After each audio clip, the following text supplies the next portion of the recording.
There's one thing I really wanted to ask you about your opinion on, and that's the Jordan buck. Every time I read that story or hear that story, I wonder about, how did they authenticate whether that guy really shot that buck?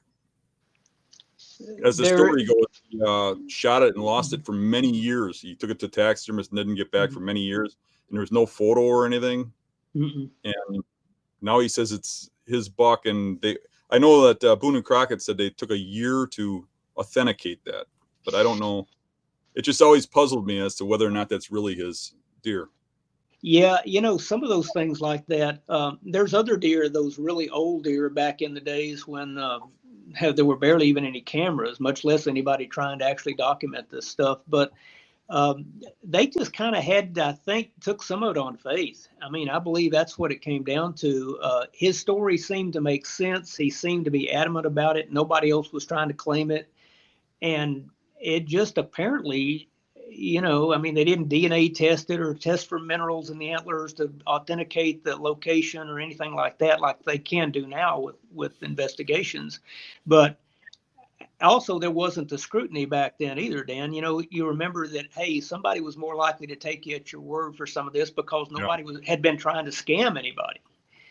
And so I honestly do think it is almost certainly must be his deer.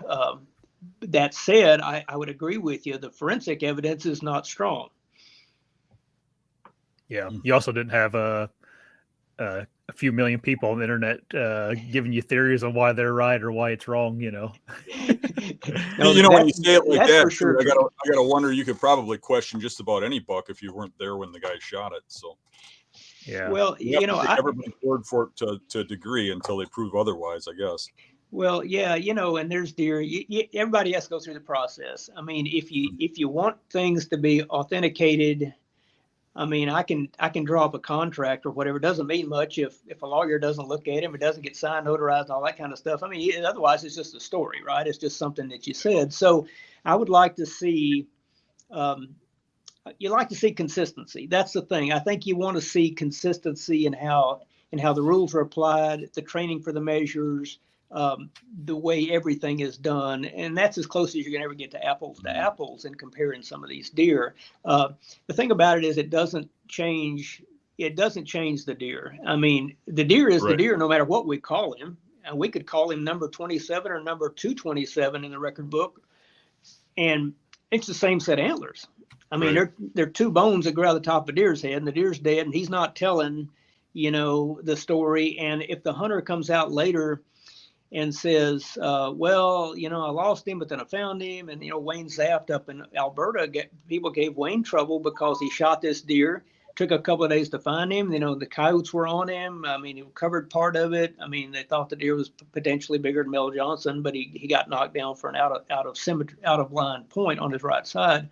But people wanted to take pot shots. And in any little opening, people will, in fact, say, see, I'm the super detective and I have figured out what's really going on here, and the guy's lying, so they can, I guess, feel better about themselves. I don't know what that accomplishes. Even if they're right, I'm not sure what it accomplishes, but very seldom do I think they're even right. So yeah, it's even worse nowadays. You got haters everywhere. Everybody does. Yeah. Well, I said one time, even years ago, if it's gotten to the point where if the Pope shot a Boone and Crockett at noon on live TV in the middle of Yankee Stadium, by dark tonight, somebody down at the bar would be calling him a poacher and said he didn't kill him. There's people that say the sun didn't come up this morning too, right? I mean, there's always a counterpoint out there, and you don't have to look very hard these days to find it, especially in the deer world. Hey everybody, if you like the channel, make sure you subscribe right here. And if you like the clips, I got 2 more options for you. 2 options right here. Subscribe right here. See you guys.